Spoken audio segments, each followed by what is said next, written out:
Të nderuar besimtar, sot do të flasim për një përkujtim për shpejtimin, nxitimin dhe garimin në punët e mira. Një ditë prej ditësh profeti sallallahu alaihi wasallam ka qenë me shokët e tij, duke u folur për një çështje shumë të rëndësishme, shumë madhore, shumë parësore për besimtarët, duke i edukuar ata për akiden, për besimin, për tauhidin, për njëshmërinë e Allahut dhe adhurimin vetëm të Tij. Për një çështje të rëndësishme që është mbështetja fort në Allahun e lartësuar. Që është cilësi e besimtarëve të mirë. Edhe për të arritur çfarë dëshiron, por edhe për të larguar çfarë i është provuar me të, për fatkeqësive. Mbështetja në Allahun e lartësuar është ajo e cila të shpëton në këtë dynja, por edhe në botën tjetër. Dhe profeti sallallahu alaihi wasallam ndër të tjera u përmend sahabëve dhe u tregon një situatë shumë madhështore të ditës gjykimit.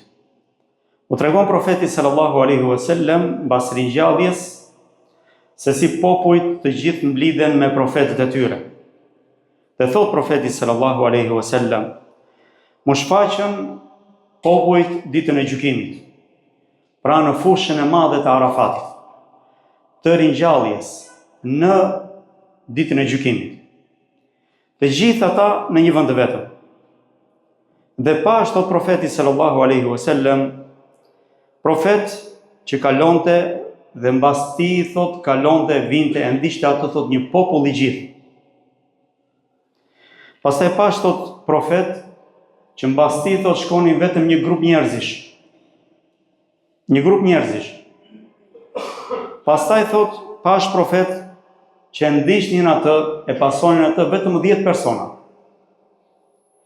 E pash një tjetër thot që e pasonin atë thot vetëm 5 persona. E pash prej profetëve thot që nuk kishte mbas tij asnjë person, asnjë njeri.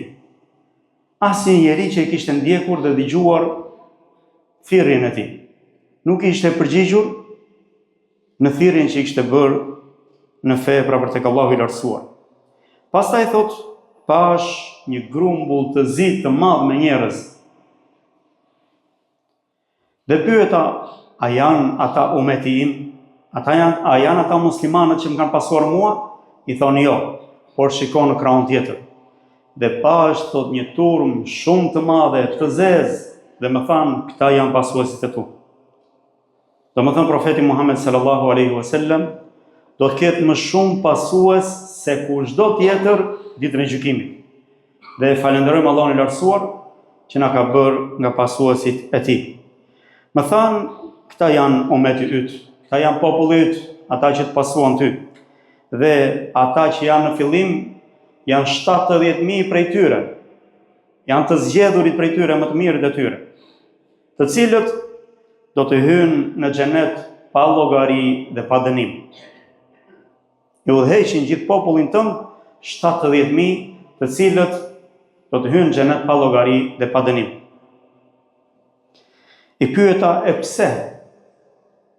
Çfarë kanë bërë që e meritojnë këtë gjë? I thonë ata cilësitë e këtyre njerëzve. Ata nuk shëroheshin në mënyra të ndaluara, me djegje në plagët e tyre.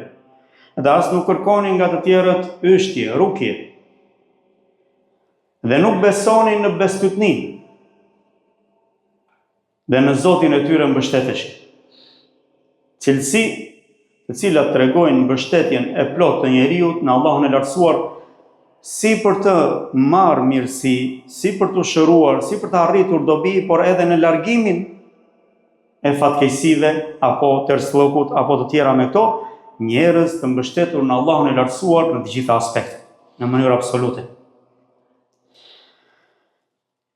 Thot, në çastin që profeti sallallahu alaihi wasallam e i tha këto fjalë, u ngrit me njëherë për tek ai Ukasha ibn Mihsan, njëri prej sahabëve të nderuar, njëri prej besimtarëve të mirë.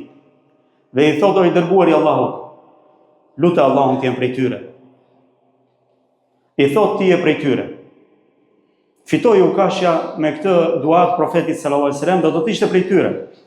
Ngrihet mbas tij dikush tjetër dhe i thotë i dërguari i Allahut, lutë Allahun të jem prej tyre. I thotë ta kaloj ukashja. Do më thënë kjo derë u mbyll, aq ishte mundësia. Në çastin që u dha mundësia, e shfrytzoi ukashja. Nuk ka më mundësi për të tjerët, pra që të kërkojnë prej meje, të lutem dhe ndërmjetësoj për ta që të jenë prej këtyre njerëzve të zgjedhur.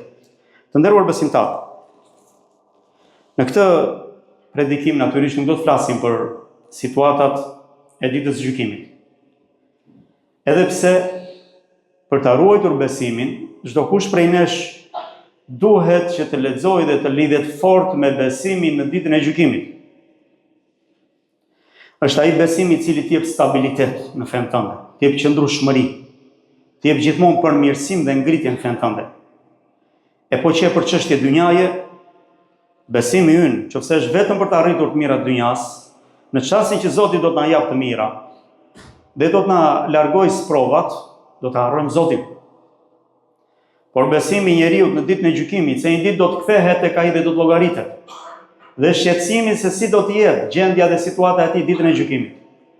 Dhe me cilët njerëz do të grumbullohet dhe do të ringjallet, kjo e bën njeriu të ketë stabilitet, të përpiqet, të sakrifikojë, të lë rehatin, të punojë, të jap më të shtrenjtën e tij.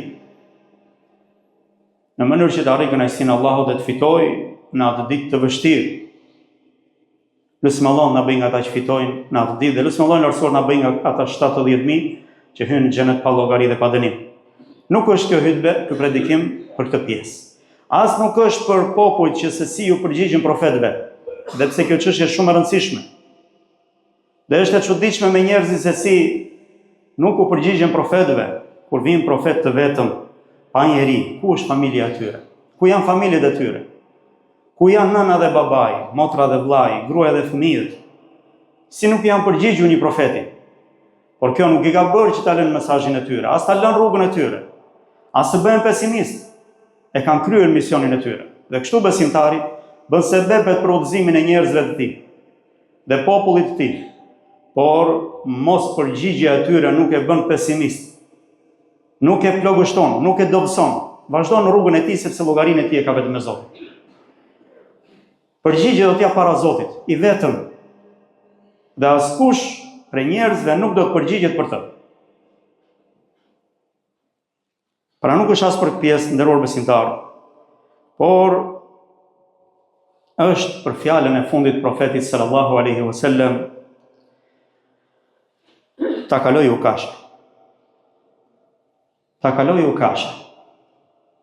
Ukashja ishte emri i sahabiut nderuar, i cili na edukon dhe na thotë se në çastin që të vjen mundësia për ta bërë punën e mirë, bëj atë. Se ndoshta më mbrapa nuk do të ta kesh më mundësinë për ta bërë. Në çastin që e dëgjon thirrjen e Zotit, mesazhin e Zotit, përgjigju atij. Se ndoshta pastaj zemra do të ndryshojë dhe nuk do ta ndihesh më besimin tënd, peshën e mesazhit të Allahut, fjalës së Zotit, fjalës profetit sallallahu alaihi wasallam. Pra për këtë pjesë do të flasim sot se si ne duhet të marrim shembull prej këtij sahabiu për të garuar në punët e mira. Të nderuar besimtar, nëse ne meditojmë në Kur'an, në fjalët e Allahut lartësuar, do të vëmë re se urdhri për të nxituar, për të garuar, për të ngutur, nuk vjen vetëse për punët e mira dhe për të arritur kënaqësinë dhe faljen e Zotit. Pra në Kur'an nuk gjejmë urdhër për të nxituar, për të ngutur, vetëse për çfarë konsiderohet adhurim, çfarë konsiderohet punë që na afron tek Allahu dhe meritojmë me të faljen e Zotit. Për të tjerat jemi këshilluar të jemi të avash, të mos mbutemi, të jemi të matur, të jemi të kujdesshëm. Prandaj Allahu i lartësuar thotë në librin e tij: "Wasabiqu ila maghfiratin min rabbikum." Garoni, konkuroni në faljen e Zotit tuaj. Pra nxitoni, bëni punë të mira dhe të mos u kaloj askush. Të jeni të parët për të merituar faljen e Zotit tuaj. Dhe thot Allahu i lartësuar wasari'u ila maghfirati min rabbikum. Thot nxitoni, ngutuni për në faljen nga Zoti juaj. Ngutuni të meritoni faljen e Zotit tuaj. Pra urdhër për të ngutur dhe për nxituar. Dhe kjo dynja është mejdani në të cilin ne duhet garojmë me njëri tjetrin. Kush është më vepërmiri. Kush bën më shumë vepra të mira. Që të mos ketë njeri të ta kalojë. Nuk është llogaria me njerëzit. Mos shiko se kush do psohet, kush e lë fen, kush lë adhurimet, e thuash pastaj pa ai se të gjithë e bëjnë. Ai se të gjithë kështu janë. Nuk do të interesoj kjo gjë. Synimi yt është kënaqësia e Allahut. Të thuash askush nuk duhet ma kalojë. Pse të ma kaloj tjetri? Në faljen e namazit, në agjerimin e ditëve të mira, në dhënien e sadakas, në dhikrin e Allahut, leximin e Kuranit, në punët e mira në përgjithësi të larmishme që kanë ardhur. Pse të ketë të tjerë të ma kalojë? Pse dikush tjetër të vi para meje në namaz? A është më i aftë se unë? A është më i shëndetshëm se unë? Pse duhet ma kaloj tjetri? Tjetë gjithmonë në safin e parë. Tjetë gjithmonë për namaz sabah. Ndërsa unë të mos e prish rahatin. Ky duhet jetë qëllimi yt, meraku yt. Jo të shikosh nëse njerëzit japin, të japësh. Bëu ti flamurtari i pari në punët e mira. Prandaj thot Allahu i lartësuar wa fi dhalika falyatanafasil mutanafisun. Ata cilët garojnë dhe konkurrojnë në këto gjëra, në punët e mira, le ta kenë garën e tyre. Gara e tyre të jetë në këto gjëra dhe punë të mira, dhe jo në çështje dynjaje. Jo në çështje dynjaje, nuk e meriton dynjaja që për të lodhemi, të raskapitemi, të garojmë me njerëzit nga hasedi se mos dikush tjetër kam shumë.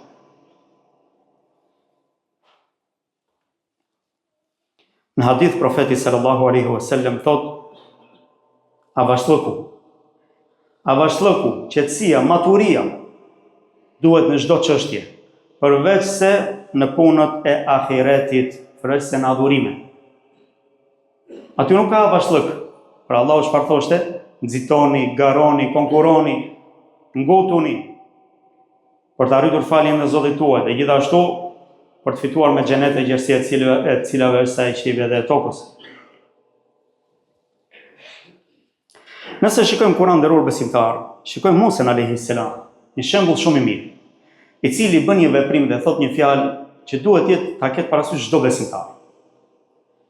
Sikur këtë të mos harrojë nga libri i Allahut, i mjafton si shtys, si motivim për punët e mira. Kur Allahu i lartësuar e urdhroi Musajin që të zgjidhte nga populli i tij më të mirët e tyre dhe të vinin në malin Turi Sina për takimin e Zotit, dhe Zoti do t'i shpallte atij Teuratin, Musa alayhis salam shkoi para popullit të tij, u nxitua. Imagjinoni, ishte takimi me Zotin. Zoti do t'i fliste drejt për drejt. E kishte urdhëruar që ta afrohej në malin Turi Sina. Dhe Allahu i lartësuar do t'i fliste. E Musa alayhis salam nuk mund priste njerëzit, nuk mund priste popullin e tij. Nxitoi, garoi, u ngut dhe shkoi para. Allahu i lartësuar e pyet dhe i flet: "Wa ma ajalaka an qaumika ya Musa?" Çfarë të bëri ty të ngutesh, të nxitosh para popullit tënd o Musa? Allahu e dinte shumë më mirë se Musai. Sepse, por e pyet që ta shprehte Musai, që ne ta lexojmë, ta dëgjojmë dhe të motivohemi nga kjo fjalë. Thot Musa alayhis salam: "Qala hum ulai ala athari wa ajiltu ilayka rabbi litarda." Thot ata janë duke ardhur mbas meje, po ndjekin hapat e mia, po vinë mbas meje, në gjurmët e mia janë. Por unë nguta për tek ti o Zoti im që ti të kënaqesh prej meje. Sa madhështore këto fjalë. Nëse gjithkush prej nesh i mban mend në veten e tij, në shpirtin e tij, dhe i përsërit sa herë që kryen një punë të mirë, që nxiton për të dhe thot o Zoti im nguta për tek ti, në mënyrë që ti të kënaqesh me mua. Ky është motivimi i madh. Shumë fisnik. Unë nxitova për tek ti o Zoti im, që ti të kënaqesh prej meje. Besë më të kënaqet prej nesh, mbi nga ata që nguten punë të mira. Dhe Allah i lartësuar kështu i ka përshkruar të gjithë profetët e tij. Si njerëz që nxitonin, garonin, nguteshin për adhurimin e Zotit dhe për punë të mira. Thot Allah i lartësuar innahum kanu yusari'una fil khairat wa yad'unana raghaban wa rahaba wa kanu lana khashi'in. Ata garonin, nxitonin, konkuronin për tek ne, për në punët e mira, për të bërë punë të mira. Dhe na luteshin me shpresë, po dhe me frikë. Dhe kishin në zemrat e tyre frikë, respekt dhe madhështi. Këta ishin profetët e Allahut lartësuar. Dhe gjithashtu, nxitimi për punë të mira është nga cilësitë e besimtarëve të mirë, e njerëzve të devotshëm, atyre që Zoti i do, atyre që Zoti i ka zgjedhur. Ata gjithmonë garojnë me njëri tjetrin, kush e kush të bëjë më shumë punë të mira, kush e kush të përgjigjet më shumë Allahut, pa u dobësuar në rrugën e tyre, për të arritur kënaqësinë e tij dhe për të fituar xhenetin e Allahut lartësuar. Siç Allahu i lartësuar tregon për ta dhe thotë walladhina yu'tuna ma atau wa qulubuhum wajila annahum ila rabbihim raji'un ulaika yusari'una fil khairat wa hum laha sabiqun. Thot dhe besimtarët, të cilët i japin nga ajo që kemi dhënë, dhe zemrat e tyre thot janë të friksuara, ka frikë në to, se do të kthehen një ditë tek Zoti i tyre.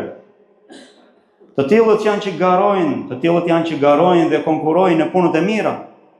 Dhe ata janë gjithmonë flamurtarët që fitojnë në to. Aisha radiallahu anha ka pyet profetin sallallahu alaihi wasallam dhe i ka thënë o i dërguari i Allahut, a janë ata të cilët kanë vese, bëjnë punë të këqija dhe kanë frikë se do kthehen tek Zoti i tyre? Janë ata të cilët bëjnë immoralitet, pinë alkool, bëjnë punë të këqija dhe kanë frikë, thotë jo, o e bija e njeriu të sinqert, Sidikut, Ebu Bekrit. Janë ata të cilët falen dhe agjerojnë dhe japin sadaka, por kanë frikë në zemrat e tyre se ndoshta nuk u pranohen. Kështu besimtarët garojnë, nxitojnë për tek Allahu dhe përsëri zemrat e tyre kanë frikë sepse besimtari bashkon mes punës së mirë dhe frikës se mos nuk i pranohet. Ndërsa njeriu me besimin e dobët apo hipokritët, Allahu na ruaj nga hipokrizia, nga syfajësia, dyfytyrësia, ata bashkojnë mes punës së pakt dhe shpresës se do të shpërblehen shumë. Në kryet këtyre njerëzve, besimtarëve të mirë që garojnë për punët e mira ishte Ebu Bekri, Sidiku, besniku dhe i sinqerti i këtij ummeti, i muslimanëve, i cili ishte gjithmonë prezent në çdo punë të mirë që duhej kryer, dhe ishte i pari. Nuk kishte konkurrent. Një ditë profeti sallallahu alaihi wasallam i pyet shokët e tij, natyrisht për t'i motivuar, po dhe për të parë, për të nxjerrë në pa gradën e Ebu Bekrit. Thot, kush prej juve sot është agjerueshëm? Kush është gvira agjerueshëm sot? Thot Ebu Bekri unë. Thot profeti sallallahu alaihi wasallam, kush prej jush ka pasuar sot një xhenaze? Kush ka shkuar që ka fal xhenazen dhe ka pasuar për në varreza? Nga punët e mira që shpërblehet shumë. Thot Ebu Bekri unë.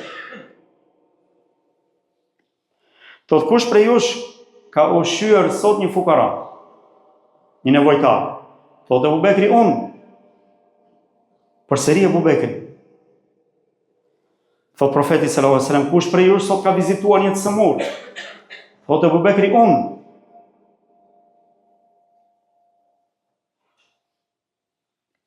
Thot profeti sallallahu alaihi wasallam, nuk ka njeri që të gjitha këto vepra i bashkohen brenda ditës së tij veç se hyn në xhenet. Meriton xhenet.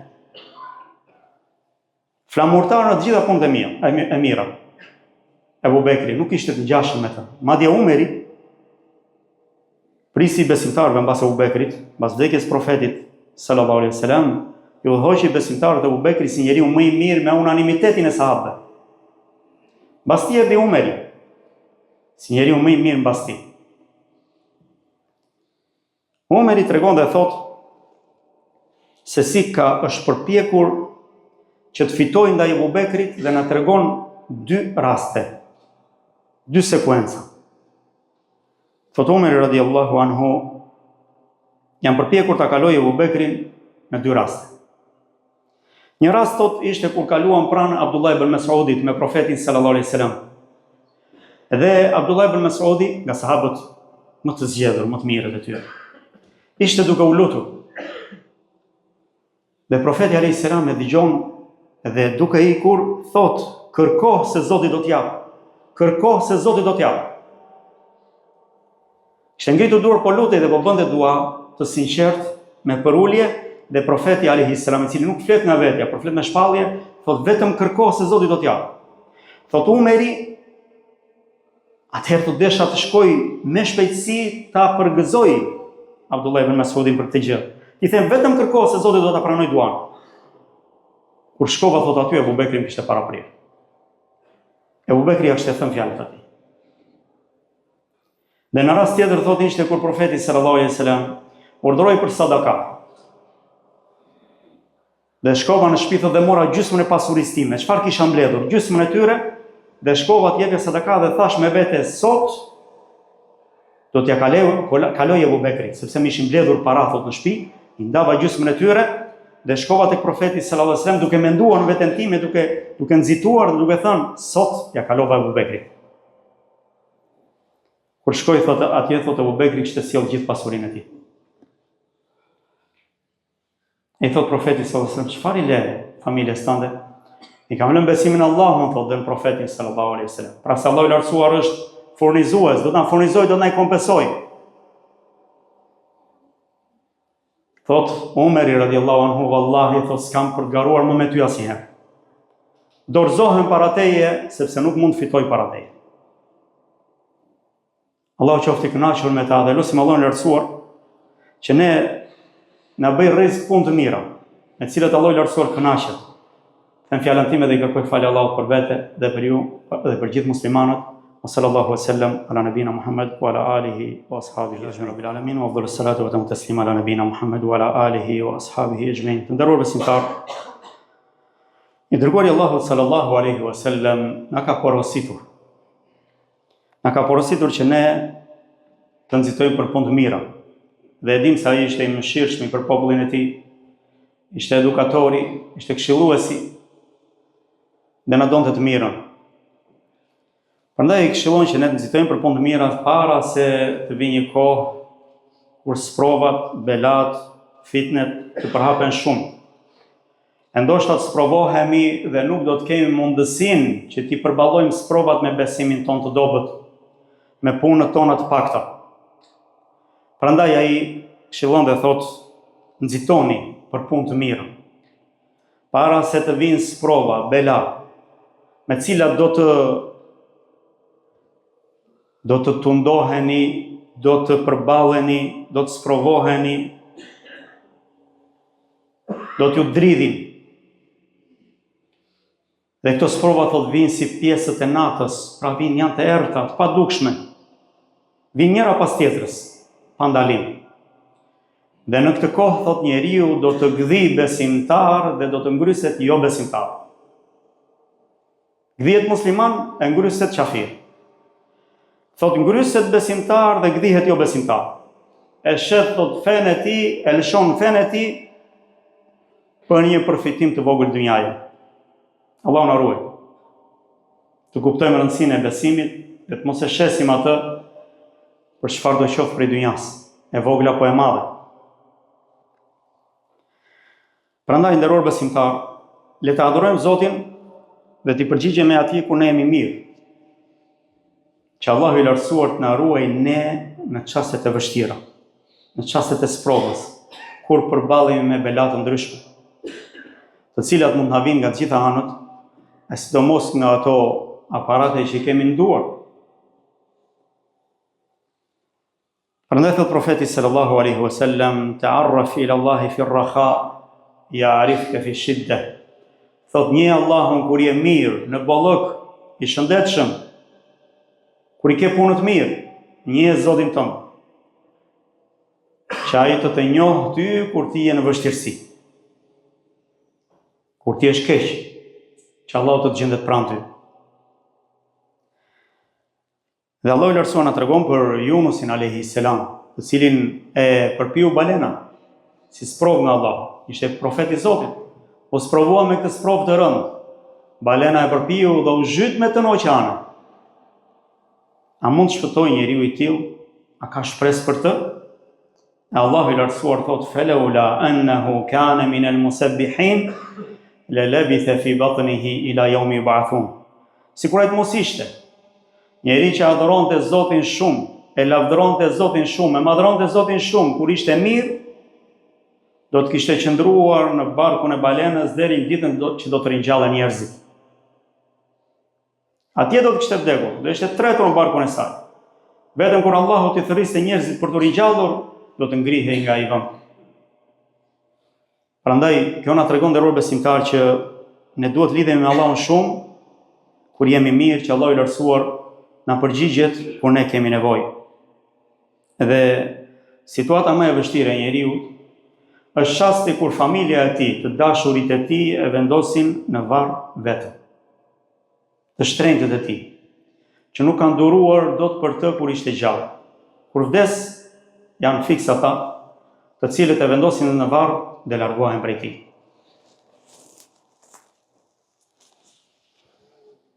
Ikim prej tij. Familja, pasuria, shokët, bashkëshortja, të gjithë njerëzit. Dhe e lën aty në mes të dheut, vetëm, në errësi. Kjo është situata më e vështirë për njeriu. Nuk i bën më dobi asgjë. Dhe nuk e shpëton asgjë. Në atë çast ndjen frikë, vetmi dhe mirë për atë që ka punë të këqija.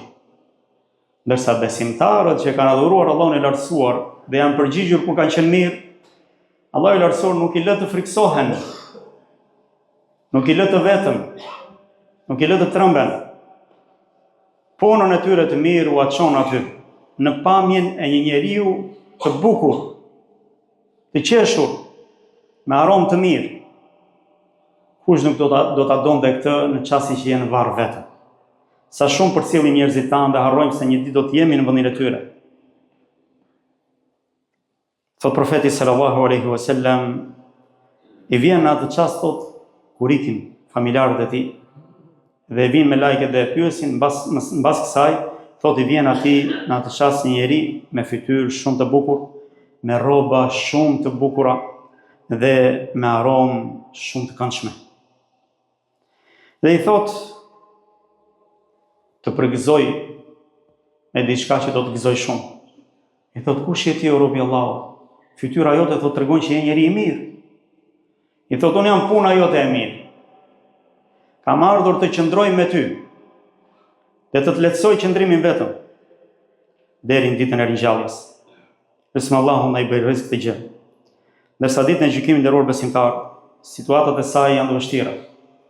Ditën kur i riu, thot Allahu i lartësuar, ka për të thinjur. I riu, nga gjëma, nga frika, nga tmerrja e saj dite, do t'i dalin thinja në çast.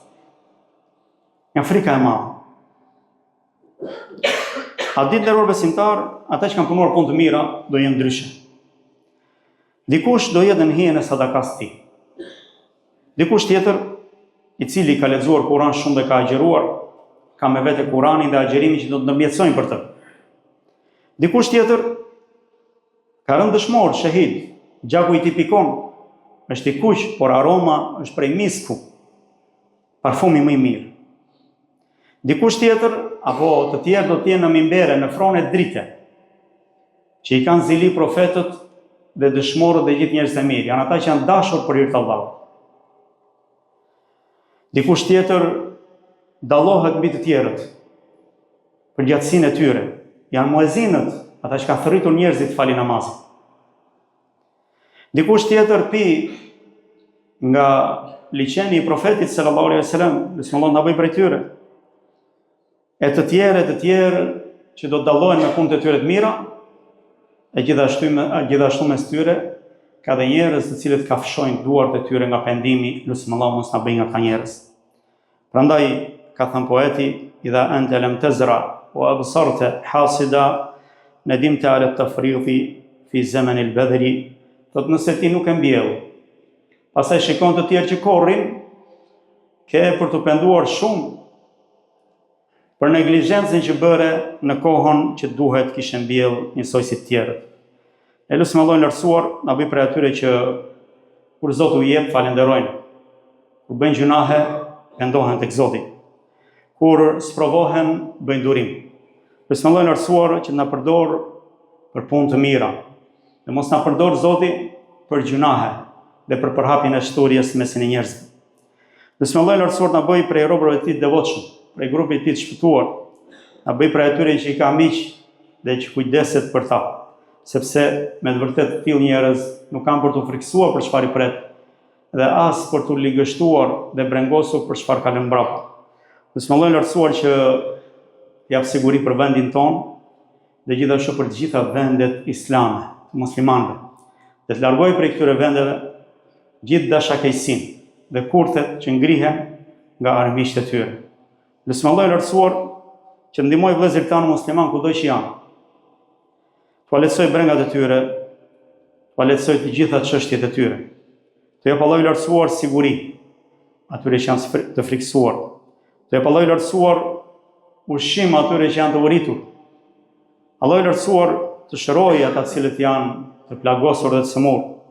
Lutim Allahun lartësuar që frikën t'u zvendësoj me siguri, luftën me paqe, nënçmimin dhe poshtërimin që u bëjnë t'u zvendësoj atë me krenari, me lartësim, varfërinë e tyre me begati. Lutim Allahun që t'u konkretizoj këtë gjë. Lutim Allahun lartësuar që kushdo i cili ngre kurthe kundrejt muslimanëve, Allahu i lartësuar kurthet e tyre t'u kthej mbi kokat e tyre dhe t'i bëj shkatërrim për ta. Lutim Allahun na i marr shpirtin duke qenë i dashur, duke qenë i kënaqur me ne. Lutim Allahun na i marr shpirtin duke qenë musliman, e Allahu i lartësuar të jetë i kënaqur me ne. Lutim Allahun të i fal prindrit tanë, të dashurit tanë, të i fal të gjithë të vdekurit musliman, prej besimtarëve dhe besimtarëve. Lutim Allahun e lartësuar që na përqendroj në këtë fe deri ditën që do ta takojmë. Wa sallallahu wa sallam ala nabina Muhammad wa ala alihi wa ashabihi ajma'in wa aqimus salat.